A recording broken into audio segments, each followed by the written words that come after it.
सरकार कसको छ? अब हाम्रै छ भन्नु पर्यो, तर हामीले अनुमति गर्न पाएको छैन। किन? कुरै सुनिँदैन, लागू हुँदैन, भनेका कुराहरू मानिँदैन। हामीलाई व्यक्तिगत केही पनि चाहिएको छैन। हामीले प्रश्न भनेका छौँ, आम रूपबाट सरकारले सोच्नु पर्यो कि मैले गरेको निर्णय मेरा लागि हो कि जनताको लागि हो। म के भन्छु भन्दा आम रूपबाट राजनीति गर्ने कर्मीहरूले सोच्नुपर्ने कुरो हामीले गरेको निर्णय आम नागरिक सँगसँगै हाम्रा परिवारलाई पनि हुन्छ भन्ने सोच्नु पर्यो। र आज बोल्दै हुनुहुन्छ सरकारको अनुभूति गर्न पाइरहेको छैन। कस्तो अचम्म भने पार्टीभित्र भएको एउटा पात्रले आफ्नै सरकारलाई अनुभूति गर्न पाएको छैन, सरकारले राम्रो काम गरेन भनेर यति धेरै आलोचना गर्ने हो र? होइन, राम्रो काम गरिदिनुहोस् न, प्रशंसा गर्छौँ नि, अगुवाई गर्छौँ त्यसको लागि। मैले भने सरकारले गरेको कामलाई पनि विरोध गर्नुपर्छ हामीले। सरकारको दबावमा, सरकारको कब्जामा बस्ने होइन हामी चाहे माधव नेपाल प्रधानमन्त्री भएको बेला होस्, चाहे अर्को कोही पात्र भएको बेला होस्, सरकारले गरेका राम्रा कामको पक्षमा लाग्नुपर्छ र सरकारले गरेका नराम्रा कामको विरोध गर्नुपर्छ। 9 महाधिवेशनबाट आएको चिज नै हामी मान्न तयार छौँ। सङ्गठनात्मक पद्धति, विधान, नेतृत्व, 9 महाधिवेशन आएको चिज मान्न तयार छौँ हामी। अध्यक्षले मान्नुहुन्छ? मान्नु पर्यो नि। अब मूलले नै मान्दैन भने अरूले मान्नुपर्छ भन्ने छ। यही प्रसङ्गमा जोडेँ, नेकपा एमाले भित्र साइबर सेना छ अरे नि, त्यसले के काम गरिरहेछ? त्यही प्रवृत्तिका भनिरहेको छु त तपाईँलाई मैले, त्यही कुरा त मैले गरिरहेको छु। त्यो स्यालो यहाँले केही हुँदैन। फेसबुकले सबै कुरो हुने भइदिएको भए सबभन्दा पहिला त खाडी मुलुकहरू परिवर्तन हुन्थ्यो होला नि। फेसबुकले भइदिएको भए सबैले गर्थे होला नि। फेसबुकले परिवर्तन गरिदिने भएको भए यो कोभिड यत्रो महामारी नै हुन्थ्यो नि, त्यहीँबाट कोभिड जा जा भनेपछि गइहाल्थ्यो नि। फेसबुकले होइन। उसो भएपछि तपाईँको पक्षका साइबर सेना छैनन्? छैन। लाग्ने हो, हेर्नुहोस्, निरन्तर बगिराख्ने, यो अविरल बग्ने खोला जस्तो हो राजनीति। यसमा पार्टीभित्र यत्रो सङ्घर्ष गरेको मान्छेलाई आज किन पाखा लगाइँदैछ उसो भए? अब यो प्रश्न मलाई भन्दा पनि उतापट्टिका साथीहरूलाई गर्न तपाईँले उचित हुन्छ जस्तो लाग्छ। नपन्सिनुहोस् न। मैले चाहिँ तपाईँलाई भन्दा किन भन्दा किन गरिएको हो त्यही हो। मूल्याङ्कन त तपाईँले गर्नु के छ त माधव नेपालले भनिरहेको कुरा गलत छ कि? माधव नेपालले 9 महाधिवेशन आएको सङ्गठन जस्ताको तस्तै राखौँ र तलदेखि माथिसम्म रिभाइभ गरेर अगाडि बढाउँ पार्टी भनिराख्ने कुरा चाहिँ यो आन्दोलन विरोधी हो कि भन्ने उहाँहरूलाई लाग्छ कि के हो त? यो उहाँहरूलाई सोध्नुपर्छ। लाग्दैन शीर्ष नेताहरू त विभाजित हुनुहुन्छ, विभक्त हुनुहुन्छ, गाली गलौजमा उत्रिनु भएको छ। हामी जस्ता दुवै पक्षका युवाहरू एक ठाउँ बसेर एक स्वरमा अगाडि बढौँ भनेर अगाडि बढ्नु मन लाग्दैन यहाँहरूलाई? हामीलाई लागेर के गर्नुहुन्छ? एउटा हातले ताली बज्छ भनिरहेको छु बारम्बार, आज होइन। युवा सङ्घ गठन नगरौँ भनेको भए हुन्थेन? युवा सङ्घ गठन गर्ने ठाउँमा किन पुगियो भन्दा हामीले हाम्रो स्वतन्त्रतापूर्वक राख्न नपाएनौँ, अभिव्यक्ति राख्ने मौका पाइएन, रोक्ने प्रयत्न गरियो। यस्तो संविधान त कानुन त अभिव्यक्ति राख्ने स्वतन्त्रता छँदैछ होइन, रोक्न खोजियो। तपाईँ कहाँ गएर कराउनुहुन्छ? भनियो सुधारौँ न बाबा, यो भएन के, गएर भनौँ, नेताहरूलाई सम्झाउँ कि हामी नेताहरूको पछाडि नलागौँ। नेताहरूलाई भनौँ तपाईँहरूले गरेको कुरा गलत छ र त्यो गलत कुराको पछाडि हामी लाग्दैनौँ भन्ने कुराहरू राखौँ न त हामीले भनौँ। तर सुन्ने कुरै छैन। तपाईँ मैले भने विरोध गर्नुभयो, गलत कुराको विरोध गर्नुभयो भने त्यो विरोध हुन्छ। कस्तो निरीह बन्या क्या तपाईँहरू? होइन, निरीह छैनौँ, त्यस कारणले त हामी निरीह नभएका कारणले हामी बाहिर आइरहेको छौँ। निरीह नभएका कारणले हामी अगाडि बढ्या हो।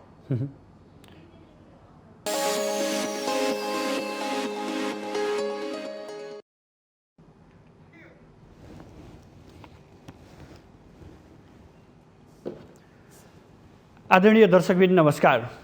माउन्टेन टेलिभिजन एचडीको विशेष प्रस्तुति कार्यक्रम आजको राजनीतिमा यहाँलाई हार्दिक स्वागत छ। म सुदर्शन आचार्य। दर्शकबिन, देशमा यतिखेर कोरोना महामारी छ। देश कोरोनासँग जुधिरहेको छ। दिनौँ हजारौँको सङ्ख्यामा सङ्क्रमित थपिरहेका छन्, दर्जनौँको सङ्ख्यामा मृत्यु भएको अवस्था छ एकातर्फ। अर्कोतर्फ राजनीतिक दलहरूमा अस्थिरता छ, दलभित्र आआफ्नै बिमेल छ, जसले गर्दा राजनीति पनि सही ट्र्याकमा अगाडि बढ्न सकिरहेको छैन। यावत प्रसङ्गहरू छन्, देशलाई विकास र निकास दिनुपर्ने छ, देश जटिल अवस्थामा छ। यो अवस्थामा राजनीतिक दल र त्यहाँभित्र खेल्ने पात्रहरू आफै भित्र रमाइरहेका छन्, यानि सत्ता प्राप्तिका लागि र सत्ता नछोड्ने दाउमा दलहरू देखिन्छन्। यी विविध प्रसङ्गका बीच हामी जोडिएका छौँ। समाज एकातर्फ रोइरहेको छ, अर्कोतर्फ राजनीतिक दाउपेच खिचातानी बढिरहेको अवस्था छ। यो अवस्थामा राजनीतिक दलका विभिन्न भातृ सङ्गठनहरू जसले महत्त्वपूर्ण भूमिका खेल्न सक्छन्, स्वयं आफ्ना दलका नेताहरूलाई मिलाउनेदेखि लिएर यो सङ्कटको बेलामा एउटा सारथी बन्न सक्छन्, ती युवाहरूले आज के गर्दैछन् र देशलाई सही ट्र्याकमा जान, सही ट्र्याकमा लैजान युवा शक्ति महत्त्वपूर्ण शक्तिको रूपमा मानिन्छ। यो शक्ति पनि किन विचलित हुँदैछ? माओ पार्टी र त्यसभित्रका पात्रहरूकै पछि पछि युवा शक्ति किन लागिरहन्छ? एउटा स्वतन्त्र विचार र पार्टीभित्रका विमतिहरूलाई एक ठाउँ गरेर मिलाएर लैजान किन युवा शक्तिले सक्दैन? आज हामी यो विषयमा गहन छलफल गर्नेछौँ। सँगसँगै कोरोना सङ्क्रमण र यसमा युवा शक्तिको भूमिका विषय पनि छलफल गर्नेछौँ। यसका लागि आज हाम्रो स्टुडियोमा युवा सङ्घ नेपालका उपाध्यक्ष जो कोभिडका संयोजक पनि हुनुहुन्छ नितेश पौडेललाई निम्ति आएका छौँ। उहाँसँग समसामयिक राजनीति र युवाको भूमिका विषयमा छलफल गर्नेछौँ। नितेश, स्वागत छ यहाँलाई माउन्टेन टेलिभिजनमा। धन्यवाद। अब विशेष गरेर पार्टीको कुरा छ। पार्टी अलि लामै समय भयो क्यारे, भित्र आन्तरिक किचलो धेरै भयो। एक नेताले अर्को नेतालाई दाउपेचका कुराहरू जो नेपाली शब्दकोशमा छैनन् ती शब्दहरू पनि अभिव्यक्त भएकै थियो। पछिल्लो समय केही मत्थर देखिया छ, कार्यदल पनि गठन भएको छ। यद्यपि कार्यदलको एउटा मात्रै बैठक बस्यो, त्यो आफ्नो ठाउँमा छ। एउटा युवाको नाताले कुनै पनि पार्टीमा छैन भनेर स्वतन्त्र विश्लेषण गर्नु पर्यो भने यो राजनीतिक अवस्थालाई कसरी विश्लेषण गर्नुहुन्छ? हामी स्वतन्त्र नागरिक भएर हेरिरहेछौँ। हामीले नागरिकहरू चिच्याइरहेको, रोइरहेको र अक्सिजन नपाइरहेको अवस्था हेरिरहेका छौँ र हामी दलभित्रका विवाद भइरहेका कुराहरूलाई पनि हेरिरहेका, निहालिरहेका छौँ। यसको प्रमुख दायित्व कसको हुन्छ भन्ने कुरोको बारेमा पनि हामीले सोचिरहेका छौँ। यी सबै कुराहरूलाई सोच्दा प्रमुख दायित्व चाहिँ सरकारकै हुँदो रहेछ। सरकार नेतृत्व गरिरहेको पार्टी भएकोले यसको अध्यक्षको नै प्रमुख दायित्व हुन्छ यो विवादहरू मिलाउने, यसमा रहेका समस्याहरूको समाधान गर्ने र सरकारमा भएको दायित्वले जनतामा परेका असरहरूलाई, ती असरहरूलाई कसरी रोक्न सकिन्छ, अक्सिजनका कुराहरूलाई कसरी पुर्याउन सकिन्छ। हामी युवा सङ्घले विगत लामो समयदेखि भन्यौँ, कोरोनाको यो 1 वर्ष अगाडिदेखिको कुराकानी गऱ्यौँ र बाहिरी देश विदेशी देशहरूमा पनि भइरहेको जुन अक्सिजनका हाहाकारहरू भए त्यसपछि हामीले भन्यौँ र हाम्रो देशमा पनि हुनसक्छ। डाक्टरहरूले पनि भन्नुभयो हाम्रो देशमा पनि त्यो खालको परिस्थिति आउन सक्छ। यसलाई छिटो गरौँ निवारण, यसका लागि तर्कता देखाउँ, अगाडि बढौँ भन्ने सोच्यौँ। त्यो कुराहरूमा सरकारले सुनेन। त्यसकारण हामी स्वतन्त्र नागरिककै तर्फबाट हामीले भनिरहेछौँ, यो सरकार कहाँ हो, आउनुहोस् न, हाम्रो पीडामा जुझिदिनुहोस् न। कम्तीमा केही गर्न नसक्यो भने हामीसँग हातेमालो गरेर देखाइदिनुहोस् न भनेर सोचिरहेछौँ। तर होइन, सरकारसँग नजिक रहेका मान्छेहरूले अन्य ढङ्गबाट सोचे र यसैलाई नै यो मानव सङ्कटमा नै आफ्नो सङ्कट टार्न सकिन्छ कि भन्ने सोच पनि उत्पन्न भयो थियो। त्यसका पनि विरोध गऱ्यौँ। यी यावत कुराहरूको विरोध र यी कुराहरूले गर्दाखेरि आन्तरिक समस्याहरूको त्यो एकदम मकिएर आयो र अहिले चाहिँ यो सतहमा देखिएको छ। यो त स्वतन्त्र रूपमा भनिदिनुहोस् भने अब सत्तारूढ दल नेकपा एमाले भित्रको एउटा सङ्गठन, त्यसको सदस्यका हिसाबले बोल्नुपर्दा कसरी बोल्नुहुन्छ? म यो दलको नेकपा एमालेको सदस्य हो। त्यसभित्रको भातृ सङ्गठन युवा सङ्घ नेपालको उपाध्यक्ष हो। हामीले गर्नुपर्ने दायित्व ठुलो छ। हामी त्यो दायित्वहरू पुरा गर्न युवा सङ्घ लागिरहेको छ। हामीले विभिन्न ठाउँमा कोभिडसँग लडिरहेका व्यक्तिहरूलाई सहयोग गर्न आफ्नो भूमिकाहरू निर्वाह गरेका छौँ। राजनीतिक दलको तर्फबाट, हाम्रो सङ्गठनको तर्फबाट हामीले गर्न सक्ने गरिरहेका छौँ। तर मैले अघि पनि जोडेँ, कुनै पनि चिजको अभाव छ भने त्यसलाई तपाईँले पूर्ति गर्न सक्नुहुन्न। त्यो पूर्ति गर्नका लागि गरौँ भनेर भनियो, बारम्बार भनियो। मैले धेरैजनालाई फोन गरेँ र अक्सिजनको व्यवस्था गर्नका लागि पनि हामी गर्न सक्छौँ भनियो, तर गरिएन। त्यस कारणले हामी दलभित्र र बाहिर स्वतन्त्र ढङ्गबाट हामी बोलिरहेका छौँ। दलभित्र छुट्टै र बाहिर छुट्टै छैन हाम्रो भूमिका। हामी एउटै हुन चाहन्छौँ र त्यो दल नागरिकहरू, स्वतन्त्र नागरिकहरू कोही समर्थनमा बनेको हुन्छ। राजनीतिक कार्यकर्ताहरूको अगुवाईमा, जनताको समर्थनमा यो दल बन्या हुन्छ। त्यो जनताको समर्थन, अभिमत पाएको पार्टी सरकारमा छ। त्यसकारणले त्यो जनताको अभिमत के छ भन्ने बुझ्नु जरुरी छ। यो हामी स्वतन्त्र बोल्ने छुट्टै, भित्र बोल्ने छुट्टै, बाहिर बोल्ने छुट्टै हाम्रो हुँदैन। सरकार कसको छ? अब हाम्रै छ भन्नु पर्यो, तर हामीले अनुमति गर्न पाएको छैन। किन? कुरै सुनिँदैन, लागू हुँदैन, भनेका कुराहरू मानिँदैन। हामीलाई व्यक्तिगत केही पनि चाहिएको छैन। हामीले प्रष्ट भनेका छौँ, आम रूपबाट सरकारले सोच्नु पर्यो कि मैले गरेको निर्णय मेरा लागि हो कि जनताको लागि हो। म के भन्छु भन्दा, आम रूपबाट राजनीति गर्ने कर्मीहरूले सोच्नुपर्ने कुरो, हामीले गरेको निर्णय आम नागरिक सँगसँगै हाम्रा परिवारलाई पनि हुन्छ भन्ने सोच्नु पर्यो क्या। तपाईँ हेर्नुहोस्, 9 महिने शासनमा हामीले गरेको निर्णय कुनै व्यक्ति विशेषका लागि या कुनै दलका लागि थियो र? बुढापाकाहरूलाई वृद्ध भत्ता दिने कुरा चाहिँ काङ्ग्रेस भएको भरमा र या माओवादी भएको भरमा या अरू दल भएका भरमा र या स्वतन्त्र नागरिक भएकाले नपाएको थियो र? हामी त्यो चाहन्छौँ, हामीले गरेको निर्णय सबैले पाउनुपर्छ। पौडेलजी, अब मैले आम दर्शकलाई चिनाएँ। जब नेकपा एमालेमा विवाद उत्पन्न भयो र विवाद उत्पन्न भइसकेपछि त्यहाँ पार्टीभित्र विभिन्न समानान्तर कमिटी गठन भए, सँगसँगै भातृ सङ्गठनहरूमा भए र पौडेलजी पनि नेपाल पक्षबाट उपाध्यक्ष बन्नुभयो र आज बोल्दै हुनुहुन्छ सरकारको अनुभूति गर्न पाइरहेको छैन। कस्तो अचम्म भने पार्टीभित्र भएको एउटा पात्रले आफ्नै सरकारलाई अनुभूति गर्न पाएको छैन, सरकारले राम्रो काम गरेन भनेर यति धेरै आलोचना गर्ने हो र? होइन, राम्रो काम गरिदिनुहोस् न, प्रशंसा गर्छौँ नि, अगुवाई गर्छौँ त्यसको लागि। मैले भने सरकारले गरेको कामलाई पनि विरोध गर्नुपर्छ हामीले। सरकारको दबावमा, सरकारको कब्जामा बस्ने होइन हामी। हामी चाहे माधव नेपाल प्रधानमन्त्री भएको बेला होस्, चाहे अर्को कोही पात्र भएको बेला होस्, सरकारले गरेका राम्रा कामको पक्षमा लाग्नुपर्छ र सरकारले गरेका नराम्रा कामको विरोध गर्नुपर्छ। यो हाम्रो चरित्र हो। तर लुकाउने परिपाटी त छ नि यहाँ। होइन, हामी लुकाउँदैनौँ, हामी चाहँदैनौँ। कसले लुकाउँछ त्यता सोध्नुहोस्। हामी प्रष्ट छौँ त्यो विषयमा। हामी कुनै व्यक्तिका बारेमा कसैका पिछलोगो हुन चाहँदैनौँ हामी। किन भन्दा अब पहिलो पुस्तापछि हाम्रो पुस्तामा आउँछ कि राजनीति भनेर। हामी राजनीतिकर्मी हो।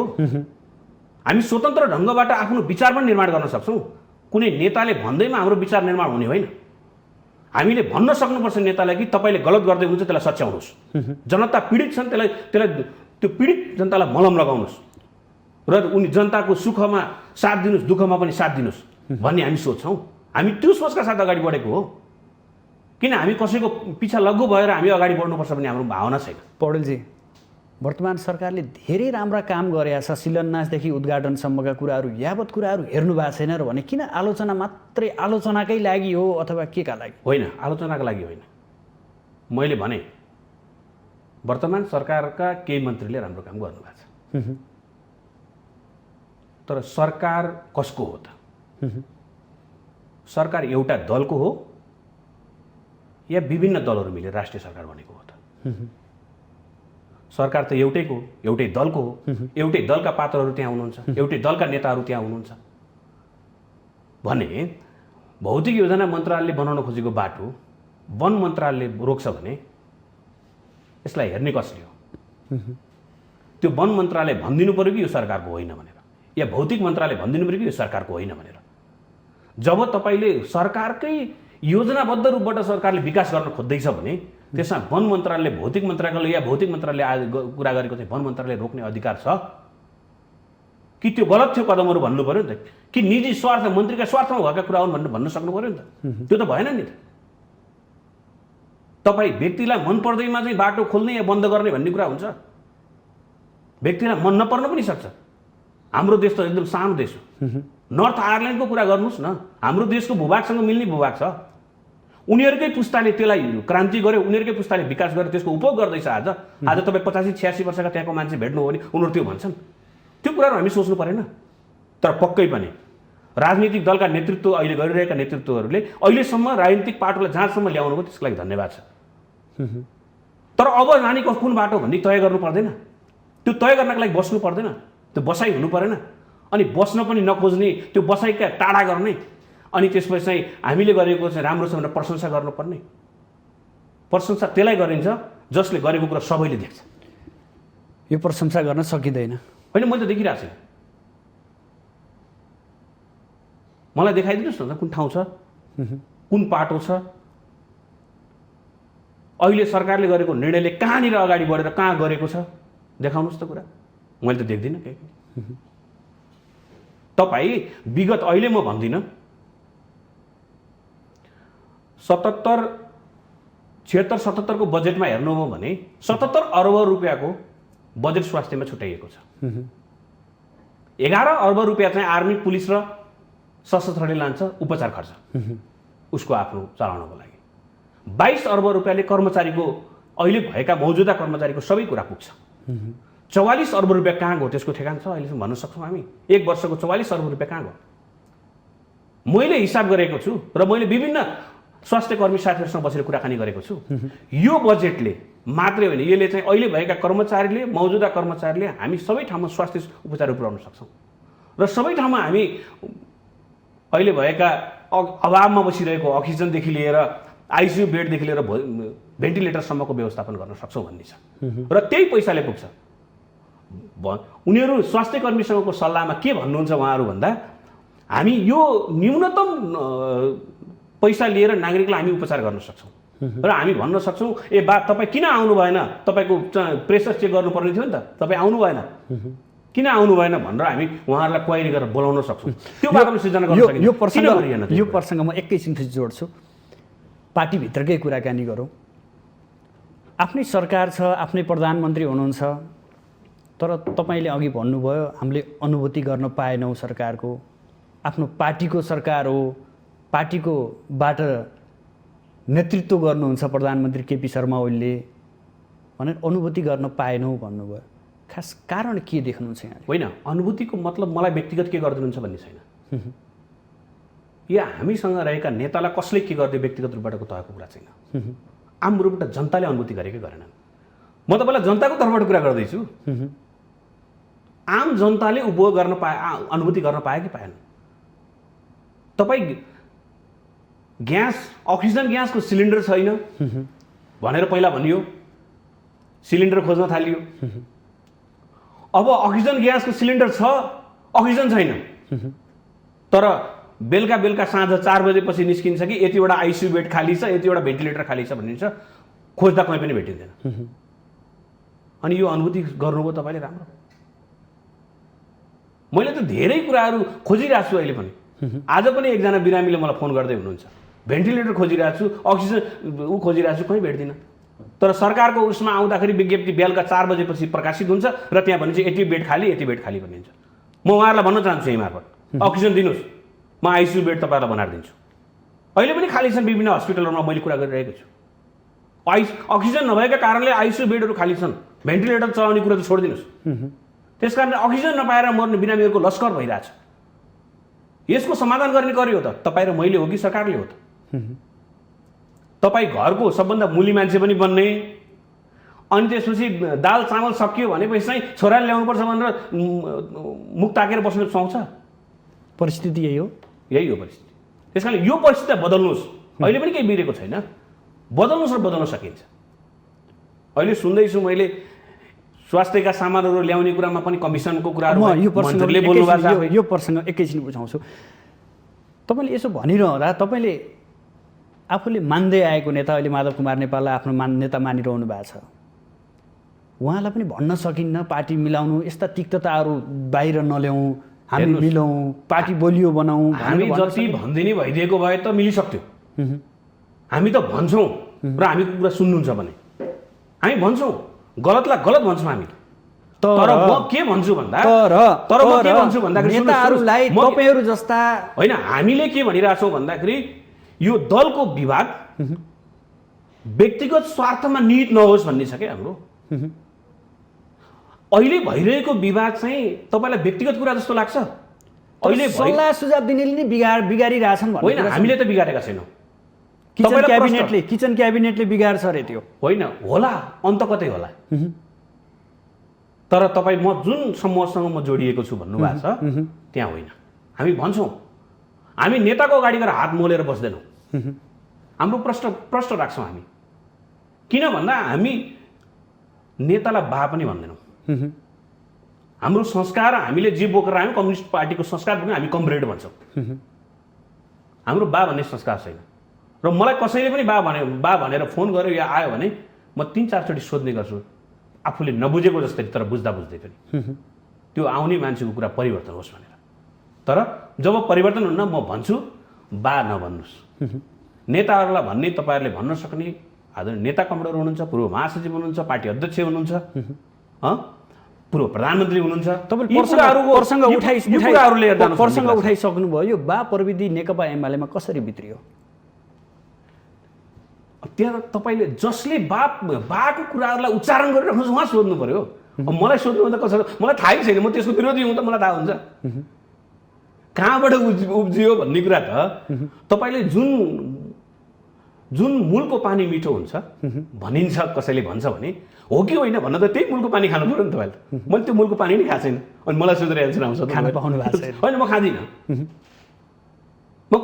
म खाँदिनँ त्यसमा। मलाई किन भन्दाखेरि म बा प्रवृत्ति, म चाकरी प्रवृत्तिसँगको म विरुद्ध हो। म नेतालाई कुनै चिजको व्यवस्था गरिदिए बाबत उसले प्राप्त गर्ने चिजप्रतिको विरुद्धी हो। मैले तपाईँलाई यो मानेमा भन्न चाहेको कि शीर्ष नेताहरू बस्नुहुन्छ, छलफल सकारात्मक दिशातिर बढिरहेको हुन्छ, त्यो छलफल नसकिँदै जो नेताहरूलाई सल्लाह सुझाव दिने वरिपरिका अन्य युवा नेतृत्व हुन्छन् उनीहरूका स्ट्याटसहरू आइहाल्छन्, त्यो विरुद्धमा आइहाल्छन्, जसले गर्दा अब पार्टी एक भयो कि भन्ने बेलामा फेरि भाँड्ने काम भइरहेछ नि। त्यही भएर मैले भन्नु तपाईँहरू जस्ता युवाको तपाईँले त्यो स्ट्याटसहरू हेर्नुहोस् त एकचोटि, कसले लेखेको छ भनेर। मैले प्रवृत्तिको कुरा गर्नु, त्यही प्रवृत्ति हामी लडेकै त्यही प्रवृत्तिको विरुद्धमा हो। तपाईँ र मेरो बिचमा मन फाट्यो अरे मिलाउन लाग्ने कि फुटाउन लाग्ने, त्यो फुटाउने प्रवृत्तिका विरुद्धमा छौँ हामी। हामी के भनिरहेका छौँ भन्नुहुन्छ भने हामीले त्यो नेताहरूको बिचमा बिमेल हुन सक्छ। हेर्नुहोस्, कहिलेकाहीँ आवेगमा कुनै शब्दहरू निस्किन सक्छन्, त्यो आवेगमा निस्केको शब्द जस्ता जस्तै एकले अर्कालाई सुनाउने काम नगर्नुहोस् भन्छौँ हामी त्यो चाहन्छौँ। त्यो नसुनाउँदा मेल हुन्छ। जब तपाईँ सुनाउनुहुन्छ त्यसमा थोरै अलिअलि फाटेको मन बढी फाट्न सक्छ, त्यसलाई फटाउने काम नगर्नुहोस्, झुटाउने काम गर्नुहोस् भन्छौँ हामी। तपाईँ हेर्नुहोस्, तपाईँले स्ट्याटस हेर्नुहोस् ल्याएर आज हामीले लेखेका स्ट्याटसहरू हेर्नुहोस् र साथीहरूले लेखेका स्ट्याटसहरू ल्याएर हेर्नुहोस् र तुलना गर्नुहोस्, त्यसपछि थाहा पाउनुहुन्छ। म यही मानेमा जोड्न चाहेको कि यो युवा शक्ति पनि एउटा नेताको पछि लागेर नेताको जे भनेको छ त्यही पछाडि लागेर विचार सिद्धान्तभन्दा बाहिरपट्टि बगेर देश कहिले बन्छ? होइन, बन्दैन। त्यसैबाट भनिरहेको छौँ हामी, देश बन्दैन। त्यो ढङ्गबाट सोचियो भने देश बन्दैन। हामीले भनेको के हो भन्दाखेरि नेताले अहिले हामी युवा नेताहरूले नेताले चढेको गाडी, उसले पाएको सेक्युरिटी र उसले खाएको सलाम हेर्ने होइन, उसले गरेको परिश्रम हेरौँ, त्यसबाट ज्ञान लिउँ। उसले गरेको दुःख जुन ठाउँबाट जुन बिन्दुबाट उठ्यो तर चाकरी गर्यो भने अवसर पाइन्छ कि भन्ने पनि त प्रविधि छ नि नेपाली राजनीतिमा। हेर्नुहोस्, म त चाकरी नगरिकन आएको, म त चाकरी नगरिकन भुइँबाट उठेर आएको मान्छे हुँ। म कसैलाई पनि चाकरी गर्दिनँ, मैले आफ्नो कुरा प्रष्ट भन्छु र म जिउ हजुर गर्न जान्दिनँ। सायद त्यही भएर होला तपाईँसँग सँगसँगै आएका मान्छेहरू माथि पुगिसके तपाईँ यो स्थानमा हुनुहुन्छ। होइन, त्यसो पनि छैन। म आफ्नै ठाउँमा छु। मैले कसैलाई हेरेर चित्त दुखाइराख्नुपर्ने अवस्था छैन। त्यो अवस्था छैन। म किन मेरो परिश्रम गरिरहेको छु, लागिरहेको छु। हेर्नुहोस्, भर्याङ चढेर लड्नुभन्दा नचढ्नु बेस हुन्छ। भर्याङ चढिसकेपछि चढिराख्नुपर्छ। त्यसकारण लड्नका लागि चढ्नु हुँदैन। त्यो लड्छ जसले भर्याङको पहिलो खुड्किलो नचढिकन माथिल्लो खुड्किलोमा चढ्न प्रयत्न गर्छ र त्यो प्रयत्न टिक्दैन। आज होला चाकरीका भरमा प्राप्त गर्ने चिजहरू धेरै होलान्, त्यो प्राप्त गरेको चिज कति दिन रहन्छ? तपाईँले दुनियाँ हेर्नुभएकै छ नि, बुझ्नुभएकै छ नि। भर्याङ त चढ्न खोजेकै हो नि अमेरिकाको ट्रम्पले, चढ्यो, तर दोस्रो कार्यकाल चढ्न पाएन त। यदि राम्रोसँग पहिलो खुड्किलो नै चढेको भए र प्राप्त गरेको खुड्किलोलाई मजबुत बनाउने कोसिस गरेको भए फेरि पनि चढ्थ्यो होला नि त, चढेन त। त्यसमा दुनियाँका धेरै उदाहरणहरू छन्। हेर्नुहोस्, यसलाई हेर्ने हो भने हामी भर्याङ स्वाभाविक ढङ्गबाट चढ्नुपर्छ। तपाईँमा क्षमता अनुसारको चढ्नुहोस् र म त्यो अनुसारको अगाडि बढेको। पार्टीका वरिष्ठ नेता माधव कुमार नेपालले अवसर पाउनु भएन, त्यो भएर पार्टी यो अवस्थामा आयो भनेर टिप्पणी आउँछन् नि, यो यसमा कति सत्यता छ? यो चाहिँ हाँसो लाग्दो विषय। हेर्नुहोस्, वरिष्ठ नेता माधव नेपालले सबै जित पाउनु भएको छ।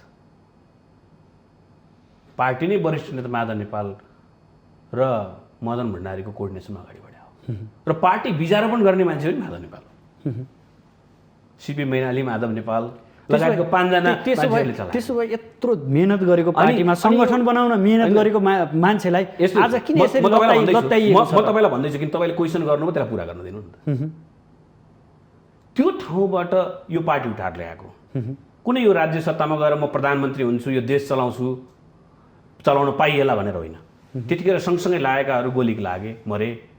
माधव नेपालका पनि कति गोलीहरू छलिए, पुलिसले समाते, आलपिनहरू खोपिए। तर तपाईँले हेर्नुभयो भने अनि माधव नेपाल महासचिव हुन पनि पार्टीकै नेता, एउटा दुःखद घटना घट्यो। त्यसपछि पार्टीकै नेताहरूले माधव नेपाललाई नै अगाडि सार्नुभयो, नेता बन्नुभयो, महासचिव चलाउनु भयो। त्यो उहाँले महासचिव चलाइराख्दा यो देशमा त्यत्रो विद्रोहको आगो फुक्ने गरेको एउटा अर्को द्वन्द्व चल्यो। त्यो द्वन्द्वका बिचमा पनि पार्टीलाई बचाउँदै र पार्टीका खास मान्छे सबै नेता कार्यकर्ताहरूको संरक्षण गर्दै अगाडि त्यसलाई कसरी लान सकिन्छ भन्ने गरेको भए हमेसा लाग्नुभयो। 15 वर्ष ल्याउनुभयो, एउटा परिस्थिति बन्यो र शान्ति प्रक्रिया ल्याउनुभयो, देशको प्रधानमन्त्री हुनुभयो र निर्वाचन मूल्याङ्कन गरिएन। आजको दिनमा माधव नेपाललाई मूल्याङ्कन गरिएन। निर्वाचनको परिणामका कारणले नैतिकतामा राजीनामा दिनुभयो। प्रधानमन्त्री बन्नुभयो, राजीनामा दिएपछि फेरि प्रधानमन्त्री बन्नुभयो। प्रधानमन्त्री बनिसकेपछि पहिला राजीनामा दे भन्नेहरू धेरै थिए, उहाँले दिनु भएन। हेर्नुहोस्, नेतृत्वको गुण हुन्छ त्यहाँ। उहाँले जब माओवादीले 6 दिनको आन्दोलन गरिराख्दा सबका खुट्टा हल्लिएका थियो होला नि त, त्यतिखेर त राजीनामा दिनु भएन। जतिखेर फेरि सबै आन्दोलन सकियो तर सबैको साथ थियो, पार्टीहरूको 22 दलको साथ थियो, तर त्यतिखेर राजीनामा दिनु। नेतृत्व भनेको त्यो, नेतृत्वले आफूले डिसिजन गर्ने हो, अरूले के भन्छ होइन, अरूको कुरा सुन्ने हो, आधिकारिक कुरा डिसिजन गर्ने हो। मान्छे हार्दाखेरि पार्टीले समग्र पार्टीले हार्यो, त्यसको जस सारा चिज लिएर नैतिकताको आधारमा राजीनामा दिने मान्छेले अब फेरि पद पुगेन, पदका लागि लडेको भन्न मिल्छ? आरोप त त्यो छ नि। अनि त्यो आरोप सत्य हुन्छ त? ल मलाई भनिदिनुहोस् त तपाईँले, त्यो आरोप सत्य हुनसक्छ? जसले छोड्यो, जसले खान लागेको भात छोड्यो अर्काको लागि भनेर छोड्यो, या म खाँदिनँ अरू भोकै छ भनेर छोड्यो, अनि त्यसले चाहिँ आफूले खान नपाएकोले झगडा गरिरहेछ भन्न मिल्छ अरूका लागि लड्दाखेरि? यही कारणले माधव नेपालले पार्टी फुटाउँदैछ भनेर आरोप लाग्छ। अनि पार्टी फुटाउँदैछ भन्ने कुरा चाहिँ कसले लाग्यो आरोप? लाउनेलाई सोध्नु सक्छ कि कसले बनाउँदैछ वातावरण, के हो त यो कुरो? माधव नेपालले त पार्टी फोड्नुपर्छ भनेर हामीसँग त कहिले पनि सल्लाह भएको छैन। कसले गरिरहेछ यो सल्लाह? कहाँ भइरहेछ यो कुरो? कुन कुनाको उसबाट आइरहेछ बासना? त्यो त केही पनि छैन। अनि आफूले बनाएको पार्टी माधव नेपालले फोडेर जानु होला भन्ने तपाईँलाई लाग्छ? अनि यत्रो समानान्तर कमिटी गठन किन, केका लागि? न्यायको लागि लड्नु परेन? कुटाइ खाइराख्ने मेरो पक्षमा कति छन् भनेर नारी छाम्न गरे हो यो काम?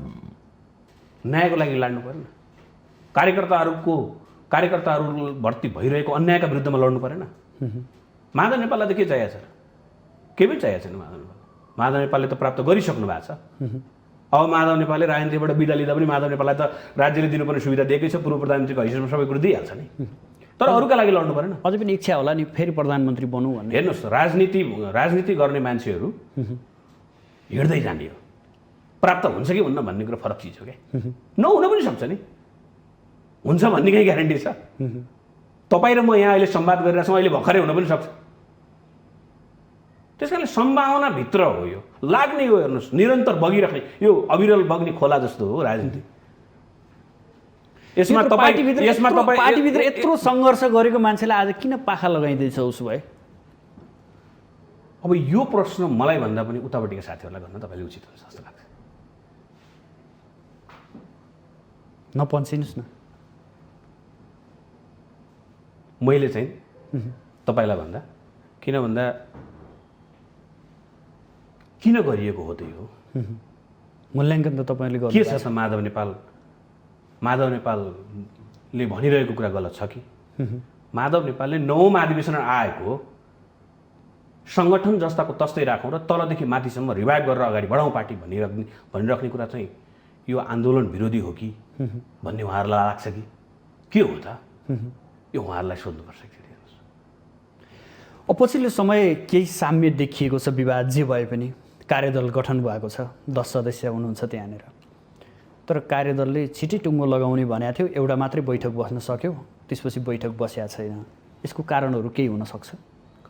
होइन, मैले त्यो सोध्न पाएको छैन। त्यो विषयमा चाहिँ किन हो कसो हो भन्ने कुरा चाहिँ सोध्न पाएको छैन। अब त्यहाँ बस्ने कुरा थियो, के कारणले हो?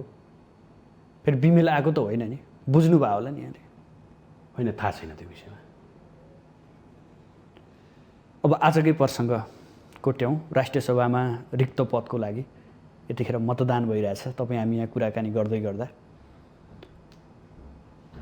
अहिले माओवादीबाट एमालेमा आउनुभएका गृहमन्त्री समेत रहनुभएका रामबहादुर थापालाई नेकपा एमाले आधिकारिक उम्मेदवारको रूपमा सूर्य चिन्हबाट उठाइरहेको अवस्था छ। र अर्कोतर्फ नेपाल कम्युनिस्ट राजनीतिमा लामो समयसम्म आफ्नो योगदान दिएका वरिष्ठ व्यक्तित्व, जो विद्वत व्यक्तित्व हुनुहुन्छ डाक्टर खिमलाल देवकोटा, उहाँलाई माधव समूहको साथ सहयोग पनि छ। उहाँ कलम चिन्हबाट लड्दै हुनुहुन्छ। यो कस्तो राजनीति हो? एउटै पार्टीबाट दुईटा उम्मेदवार। त्यो बारेमा मैले धेरै बुझ्नै पाएको छैन। नेताहरूको छलफल होला त्यो विषयमा। मैले नबुझेको कुरो धेरै भन्न पाएन। त्यस्तो छ। आधिकारिक उम्मेदवार को त उसो भए? होइन, त्यो त नेताहरूले वा बादल यस्तो छ। नेताहरूले सोच्नुपर्ने हो त्यो। पार्टी अध्यक्षले सोच्नुपर्ने हो के हो त्यो, पार्टीको निर्णय हो कि होइन, त्यो उहाँहरूले कमिटीमा छलफल गरेर गर्नुपर्ने कुरा हो त्यो। अब पार्टी अध्यक्ष उहाँहरू हुनुहुन्छ, मैले भन्न त सक्दिनँ। हेर्नुहोस्, धेरै कुरा यो विषयमा। तर पार्टीले भनेको व्हिप त मान्नुपर्ने हो नि, होइन र? यसमा व्हिप लाग्छ र? प्रधानमन्त्रीले त्यत्रो स्ट्याटस लेखेको देख्नु भएन? मिल्छ व्हिप लाग्न? विज्ञप्ति निकाल्नु भएको छ। मलाई त निर्वाचन आयोगले प्रधानमन्त्रीको यो अभिव्यक्ति, यो समयको अभिव्यक्ति चाहिँ आपत्तिजनक छ भनेर पनि निकालिसकेको छ। होइन, तपाईँलाई भन्दा सँगै भएको मान्छेलाई त तपाईँले यो गर्नुहोस् भनेर भन्न सक्नु होला। तर विभिन्न छुट्टा छुट्टै निकायबाट जितेका मान्छेहरू त सँगै हुनु भएन नि त। एउटै ठाउँमा भएकोलाई गर्ने हो। व्हिप भन्ने चिज त सँगै बसेकोलाई लाग्ने होला। उहाँहरू त स्वतन्त्र निकाय हो नि, चाहे गाउँपालिकाको मेयर, उपमेयर, अध्यक्ष या उपाध्यक्ष, नगरपालिकाको मेयर, उपमेयर या अर्को प्रदेश सभा भन्ने स्वतन्त्र हो। आबद्धता त मूल पार्टीमै हो नि। आबद्धताको हिसाबले हामी भन्न सक्छौँ, तर व्हिप चाहिँ जारी हुँदैन जस्तो लाग्छ मलाई। मैले बुझेको कानुनी कुराहरूलाई हेर्ने हो भने व्हिप जारी हुँदैन। तर मान्नुपर्ने त हो नि, होइन? नमान्ने त कसले भनेको छ? पार्टी अध्यक्षले भनेको कुरा पनि नमान्न हुन्छ र? होइन, सबै मान्नु होला, त्यो विवेक परेको हुन्छ सबैको। त्यहाँ हेर्नुहोस्, यो इन्डिभिजुअल्ली नि तपाईँ र मेरो बिचमा सँगै गएर सल्लाह गरौँ भन्दा एउटा कुरा हो, होइन भने इन्डिभिजुअल्ली हाम्रो विवेक छ, हामीले प्रयोग गर्ने कुराहरू छ। हामीले सकेसम्म एकअर्काले तपाईँ र मलाई एकअर्का बिचमा हामीमा आफ्नो मूल्याङ्कनहरू आदान प्रदान गर्ने र एकै ठाउँमा जाने खिमलाल देवकोटालाई सहयोग गर्नु भनेर त भन्नुभयो हो नि हिजो मात्रै। अनि त्यो थाहा छैन। मैले बुझेको त कसैलाई पनि समर्थन गर्नु या नगर्नु भन्नुभएको छैन। भन्नुभएको छैन? मैले बुझेको छैन। त्यो चाहिँ त्यो सचिवालयबाट आएको कुराहरू के हो? अनि सचिवालयमा पनि त्यहाँ हेर्नुहोस् त प्रश्न के छ। त्यहाँ त प्रश्न छ नि त सचिवालयमा। कसैलाई साथ दिएको या नदिएको भन्ने कुरा छैन सर। बरु अरूले चाहिँ मलाई समर्थन गर्नुभयो भन्ने कुराको खण्डन गरे हो भन्ने बुझ्छु म चाहिँ। ल त्यो पाटो छोडिदिएर एउटा भातृ सङ्गठनको हिसाबले हेर्नुहोस्, साँच्चै उम्मेदवार रामबहादुर थापा बादल हो? फेरि सोधेँ मैले। त्यही त मैले भने नि, यो हामीलाई आएकै छैन क्या केही कुरा पनि। उम्मेदवार हो भन्ने कुरा हुन्थ्यो भने छलफल हुन्थ्यो होला, पार्टीमा छलफल भएको पनि जानकारी भएन। त्यस कारण यो कुरा कहीँबाट पनि केही पनि आएको छैन। किन यो मानेमा मैले यो मानेमा सोध्न खोजेको, निर्वाचनमा युवा सङ्घको भूमिका महत्त्वपूर्ण हुन्छ होइन? जुनसुकै निर्वाचनमा पनि तपाईँहरूलाई पनि सर्कुलेसन पक्कै पनि भएको होला, यो मानेमा म सोध्न खोजेँ। युवा सङ्घ भनेको भातृ सङ्गठन हो। पार्टीले गरेको निर्णय, पार्टीको संस्थागत निर्णय भेन्टिलेट भयो भने थाहा हुने हो। त्यो त आएकै छैन हामीलाई। हामी नआइकन त कसरी बुझ्न सक्छौँ र? हाम्रो ध्यान कोभिडमा छ क्या। जनताले नपाएको आइसियु बेड खोज्न लागिरहेको छौँ। अक्सिजन नभएको अक्सिजनका लागि चाहिँ हामी ककनीसम्म पुगिरहेछौँ। जनतालाई, यहाँ भएका जनता अल्पत्र परेका मजदुरहरूलाई हामी घर फर्काउनको लागि प्रयत्न गरिरहेछौँ। हामी खान नपाएका बिरामीका कुरुवाहरूलाई खाना खुवाइरहेछौँ। देशभरि यो परिस्थितिमा हामी लागिरहेछौँ। हामी चाहिँ यो पार्टीको चिन्ताप्रति हुनुहुन्न अहिले? होइन, यो विषयमा हामी छैन। यो विषयमा तपाईँले जुन विषयको उठान गरिराख्नु भएको छ त्यो विषयमा हामी छैन। उसो भए भनिदिनुहोस्, महामारीमा युवा सङ्घले के काम गर्यो? हामीले अक्सिजनको लागि चाहिँ यो बिरामीहरूले नपाएको अक्सिजनहरूको लागि अक्सिजन खोजी गर्दै विभिन्न यहाँ काठमाडौँको वरिपरि चाहिँ 8वटा अक्सिजनका कम्पनीहरू रहेछन्, उनीहरूसँग कुराकानी गऱ्यौँ। त्यसको एउटा विभिन्न बाध्यताहरू रहेछन्। मैले सिडिओ साहबसँग पनि कुराकानी गरेर त्यसलाई भेन्टिलेट गरेँ कि बाटोको कुरा, एकचोटि इलेक्ट्रिसिटीको कटअप भयो भने चाहिँ त्यो 6 घन्टापछि बल्ल उत्पादन सुरु हुँदो रहेछ। यी कुराहरू कुरा गऱ्यौँ। ककनीमा एउटा छ, ककनी भने नुवाकोटमा पर्दो रहेछ, यहाँबाट 26 किलोमिटर पर्छ। त्यहाँ पनि हामीले कुराकानी गऱ्यौँ र त्यहाँबाट सकेसम्म हामीले सिलिन्डर ग्यासका हामीले गर्न सक्ने सहयोगहरू गरिरहेका छौँ विभिन्न ठाउँमा। कहीँ हामीले हस्पिटलहरूलाई पनि पठाइरहेछौँ, कहीँ व्यक्तिका पनि, जस्तो हस्पिटलबाट डिस्चार्ज हुने र सिलिन्डर ग्यास नपाइरहेकोहरूलाई हुनुहुन्छ भने उहाँहरूलाई पनि ग्यासको खोजीको लागि गर्ने, कालोबजारीहरू रोक्ने प्रयत्न। जस्तो टिकापुरमा 650वटा ग्यासको भरेर राखेको ग्यास, अक्सिजन ग्यास चाहिँ कालोबजारीका लागि थुपारिएको रहेछ। त्यो थाहा पाइयो। त्यो थाहा पाएपछि हामीले त्यसको लागि तुरन्तै पहल गऱ्यौँ र त्यहाँ जफत गर्ने कुराहरूको लागि पनि कुराकानी हामीले भन्यौँ। र त्यहाँ कस्तो छ भन्नुहुन्छ भने लुकाउने प्रवृत्ति बढी छ र ठुलै मान्छेबाट लुकाउने। हेर्नुहोस्, यही भएर मैले तपाईँलाई भने नि, यतिसम्म भन्नु न, नेकपा एमालेकै सांसदको घरमा सिलिन्डर भेटिएको पनि त हो नि, होइन? त्यसो भएकोले यी सबै कुराहरू हामीले त्यसलाई त्यस्तो नहोस् भनेर हाम्रो कमिटीहरूलाई तल्लो तहसम्म भनेका छौँ। टिकापुरमा हिजोदेखि हामीले खाना खुवाउन हिजो अस्तिदेखि सुरु भएको छ। त्यहाँ बिरामीहरूलाई कोभिड सम्बन्धी यस्तै भइरहेछ। नेपालगञ्जमा खुवाइरहेछ, पार्टीको र युवा सङ्घको उसमा भइरहेछ। यसै गरी काठमाडौँमा पनि हामीले रेस्क्यु गरिरहेछौँ। यहाँबाट हामीले विभिन्न जिल्लाका मजदुरहरू यहाँ रोकिनु छ, उहाँहरूलाई गाडी खोजेर पठाइदिने, सिडिओसँग यहाँको जिल्ला प्रशासनसँग हामी कोअर्डिनेसन गर्ने, यी सबै कुराहरूमा हामी लागिरहेछौँ। तपाईँले यति बताउनुपर्छ, तर जनताले अनुभूति गर्न त पाएको छैन जस्तो लाग्छ। अब यस्तो हेर्नुहोस्, चाहिएको छ 1 माना, दिनुभएको छ 2-4 गेडा, त्यसको अनुभूति हुँदैन। अनुभूति गराउनको लागि राज्य लाग्ने हो। हामीले राज्यलाई हाम्रो तर्फबाट गर्ने सहयोग गर्ने हो र जनतालाई हामीले हाम्रो तर्फबाट हुने सहयोग गरिरहेछौँ। व्यक्तिगत तर्फबाट गरिएको सहयोग हो यो, अर्थात् सङ्गठनको तर्फबाट गरिएको सहयोग हो। समग्र राज्यले त धेरै कुरा गर्न सक्छ नि त। हाम्रो सरकारले भन्नुहुन्न नि, तपाईँले, म धेरै तपाईँका अभिव्यक्तिहरू विचार गरिरहेको छु, तपाईँको सरकार होइन यो? नेकपा यस्तो छ, हेर्नुहोस्, यो सरकारको गतिविधि राम्रो भइदिनु पऱ्यो क्या। अपनत्व गर्न किन नसक्या होला क्या मेरो सरकार हाम्रो सरकार मैले गलत गरेँ भने मलाई नअपनाउनुहोस् भन्छु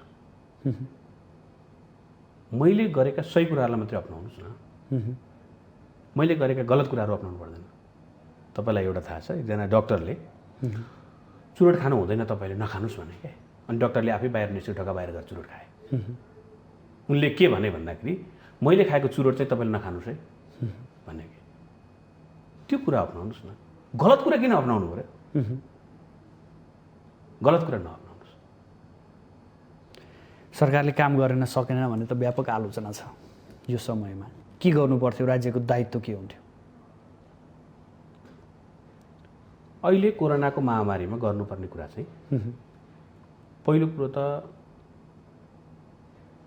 बैठक बस्ने मात्रै होइन यसको लागि छुट्टै मेकानिजम बनाउनु पर्थ्यो सिसिएमसी बनेको छ हेर्नुहोस् विगत वर्षको म तपाईँलाई कुरा गर्छु सिसिएमसी बनेको छ तर त्यसको कन्ट्रोल विभिन्न ठाउँबाट छ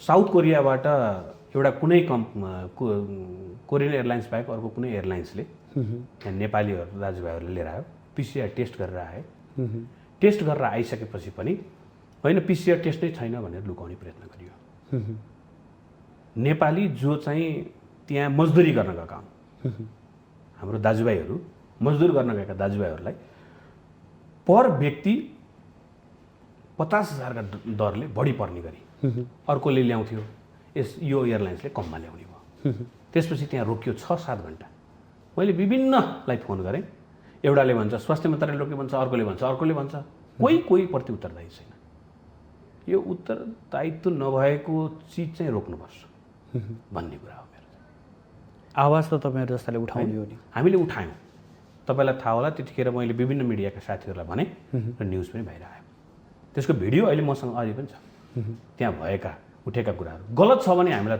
लैजानुहोस् राख्नुहोस् पोजिटिभ कसैको देखिएको छ भने हामीलाई लगेर राख्नुहोस् हामी त्यो मान्न तयार छौँ भन्ने चित्कारहरू त्यहाँ छन् हेर्नुहोस् यो कुराहरू हामीले भन्यौँ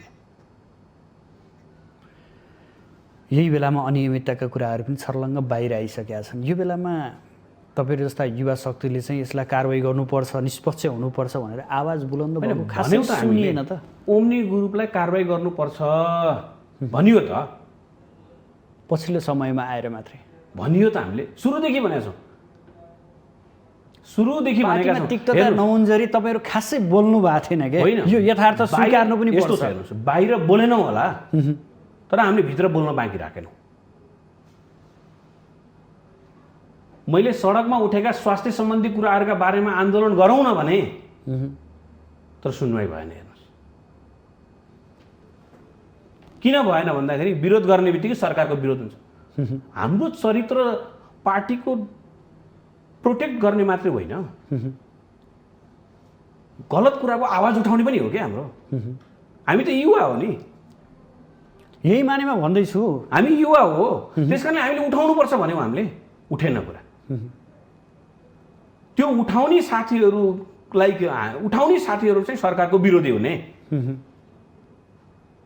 भन्ने मानसिकता माइन्डसेट तयार भएको छ त्यहाँ त्यो चिज तोड्नु पर्यो क्या उहाँहरूले सही कुराहरूलाई सम्मान गर्ने त्यसलाई सरकारले गरेका कुराहरू प्रचार गर्ने गलत कुराको विरुद्धमा पनि हामी सडकमा उत्रिनुपर्छ भनेर भन्ने हो त्यो कुराको सम्मान भएन त्यसको नि विरोध हो नि त यो त हाम्रो चरित्र कुनै व्यक्तिका बारेमा प्रोटेक्ट गर्ने होइन कोही व्यक्तिलाई महान बनाउने हाम्रो चरित्र होइन हाम्रो चरित्र समाजमा भएका व्यक्तिलाई उठाउने हो त्यो चरित्र प्रदर्शन गर्न दिइएन रोकियो ब्लक गरियो र ब्लक गर्ने प्रवृत्ति त्यहाँभित्र छ त्यसकारणले मैले तपाईँलाई भने हामीसँग भएका साथीहरू कसैको चाकरी गर्नुहुन्न स्पष्ट छ आफूलाई राखेको कुरा मजाले भन्नुहुन्छ चाहे हामी अध्यक्षलाई भन्न पनि सक्छौँ हामी अध्यक्षलाई पनि भन्छौँ त्यही गरी अरूहरूलाई पनि त्यसरी भन्न सक्ने वातावरण हामी निर्माण गरेका छौँ हामीलाई दास चाहिएको होइन हामीलाई पार्टीको नेता भावी नेतृत्व चाहिएको हामीलाई र भावी नेतृत्व निर्माण गर्नका लागि अभिव्यक्ति स्वतन्त्रता चाहिएको हामीलाई यही प्रसङ्गमा जोडेँ नेकपा एमाले भित्र साइबर सेना छ अरे नि त्यसले के काम गरिरहेछ त्यही प्रवृत्तिका भनिरहेको छु त तपाईँलाई मैले त्यही कुरा त मैले गरिरहेको छु त्यो स्यालो यहाँले केही हुँदैन फेसबुकले सबै कुरो हुने भइदिएको भए सबभन्दा पहिला त खाडी मुलुकहरू परिवर्तन हुन्थ्यो होला नि। फेसबुकले भइदिएको भए सबैले उ गर्थे होला नि। फेसबुकले परिवर्तन गरिदिने भएको भए यो कोभिड यत्रो महामारी नै हुन्थ्यो नि, त्यहीँबाट कोभिड जा जा भनेपछि गइहाल्थ्यो नि। फेसबुकले होइन। उसो भएपछि तपाईँको पक्षका साइबर सेना छैनन्? छैन। हामीले साइबर सम्बन्धी यो सेना बनाउनु पनि जरुरी ठान्दैनौँ। हामी स्वतन्त्र विचार राख्छौँ। हामी नेतालाई पनि त्यत्तिकै भन्छौँ र तपाईँहरूले गलत गर्दै हुनुहुन्छ भने गलत भन्छौँ, सही गरेको कुरा ठिक छ भन्छौँ। हामीलाई लागेको जजमेन्ट हामी कुरा गर्छौँ, प्रस्तुत गर्छौँ। तर कुनै न कुनै पाटोसँग त जोडिएर हिँड्नु भएको छ नि। होइन, त्यो त स्वीकार्नुपर्छ नि। अब मसँग मेरा हातका औँलामा नङ छन्, तपाईँका पनि नङ छन्, जोडिएको त छ। तर जोडिँदा जोडिँदै पनि नङ लामो हुन्छ कि काटेर फाल्छौँ नि, यस्तै हो कुरा। हामी जोडिएका छौँ तर खराब कुरो गलत छ भन्छौँ। नङ काटेर फालेको जस्तै खराब कुरो फाल्नुपर्छ कमरेड भन्छौँ हामी। हामी जोडिएर लामो लामो नङ पालेर बस्दैनौँ। हामी भन्छौँ हामी कसैलाई दुईवटा हातलाई मोल्नुपर्छ भन्ने हाम्रो सिद्धान्त छैन। यहाँलाई लाग्दैन शीर्ष नेताहरू त विभाजित हुनुहुन्छ, विभक्त हुनुहुन्छ, गाली गलौजमा उत्रिनु भएको छ। हामी जस्ता दुवै पक्षका युवाहरू एक ठाउँ बसेर एक स्वरमा अगाडि बढौँ भनेर अगाडि बढ्नु मन लाग्दैन यहाँहरूलाई? हामीलाई लागेर के गर्नुहुन्छ? एउटा हातले ताली बज्छ भनिरहेको छौँ बारम्बार, आज होइन। युवा सङ्घ गठन नगरौँ भनेको भए हुन्थेन? युवा सङ्घ गठन गर्ने ठाउँमा किन पुगियो भन्दा हामीले हाम्रो स्वतन्त्रतापूर्वक राख्न नपाएनौँ, अभिव्यक्ति राख्ने मौका पाइएन, रोक्ने प्रयत्न गरियो। यस्तो संविधान त कानुन त अभिव्यक्ति राख्ने स्वतन्त्रता छँदैछ होइन, रोक्न खोजियो। तपाईँ कहाँ गएर गराउनुहुन्छ भनियो, सुधारौँ न बाबा, यो भएन के, गएर भनौँ, नेताहरूलाई सम्झाउँ कि हामी नेताहरूको पछाडि नलागौँ। नेताहरूलाई भनौँ तपाईँहरूले गरेको कुरा गलत छ र त्यो गलत कुराको पछाडि हामी लाग्दैनौँ भन्ने कुरा राखौँ न त हामीले भन्यौँ। तर सुन्ने कुरै छैन। तपाईँ मैले भने विरोध गर्नुभयो, गलत कुराको विरोध गर्नुभयो भने त्यो विरोध हुन्छ। कस्तो निरीह बने क्या तपाईँहरू? होइन, निरीह छैनौँ। त्यस कारणले त हामी निरीह नभएका कारणले हामी बाहिर आइरहेको छौँ। निरीह नभएका कारणले हामी अगाडि बढ्या हो। अब ठ्याक्क एउटा युवाले देखेको यो राजनीतिक निकास के छोटोमा? अहिलेको निकास भनेको पहिलो कुरो दलभित्रको एकता हो। दलभित्रको एकता गर्ने र यहाँभित्र भएका विवादहरू हामीले भनेका छौँ जेठ 2 गते अर्थात् 9औं महाधिवेशनबाट निर्वाचित भएर आएको जे अवस्था हो त्यो अवस्थामा फर्किने र त्यहाँबाट अगाडि बढ्ने सम्भावना देख्नुहुन्छ। जेठ 2 मा फर्किनु पर्यो, अर्को विकल्प छ त? यसो सहमति जुट्ने छाँटकाँट देखिन्छ? त्यो त अध्यक्षले मिलाउनु पर्यो नि त, दायित्व त अध्यक्षको हो नि त। यो भयो भने पार्टी होइन, हामी त मिल्न तयार छौँ त। हामी सँगै जाउँ, हामीलाई पदको कुनै महत्त्व छैन। हामी सँगै जाउँ भनेर हामी पद सबै त्याग्न तयार छौँ। 9औं महाधिवेशनबाट आएको चिज नै हामी मान्न तयार छौँ। सङ्गठनात्मक पद्धति, विधान, नेतृत्व 9औं महाधिवेशन आएको चिज मान्न तयार छौँ हामी। अध्यक्षले मान्नुहुन्छ? मान्नु पर्यो नि। अब मूलले नै मान्दैन भने अरूले मान्नुपर्छ भन्ने छ। जे गरे पनि फेरि भयो। अनि हस्, यहाँसम्म आइदिनु भयो, आफ्नो महत्त्वपूर्ण समय र महत्त्वपूर्ण विचार अभिव्यक्त गरिदिनु भयो। धन्यवाद। यहाँ विशेष आभार। धन्यवाद। आदरणीय दर्शकबिन, आज हामी पछिल्लो समसामयिक राजनीति, खास गरी नेकपा एमाले भित्र देखिएका विविध आयामहरू, यसमा युवाको भूमिका र अबको निकास विषयमा केन्द्रित रहेर बहस गऱ्यौँ। यसका लागि आज हाम्रो स्टुडियोमा युवा सङ्घ नेपालका उपाध्यक्ष जो कोभिड संयोजक पनि हुनुहुन्छ नितेश पौडेलजी हुनुहुन्थ्यो। भोलि नयाँ विषयवस्तु र नयाँ अतिथिका साथ उपस्थित हुनेछौँ। आजलाई भने बिदा दिनुहोस्। नमस्कार।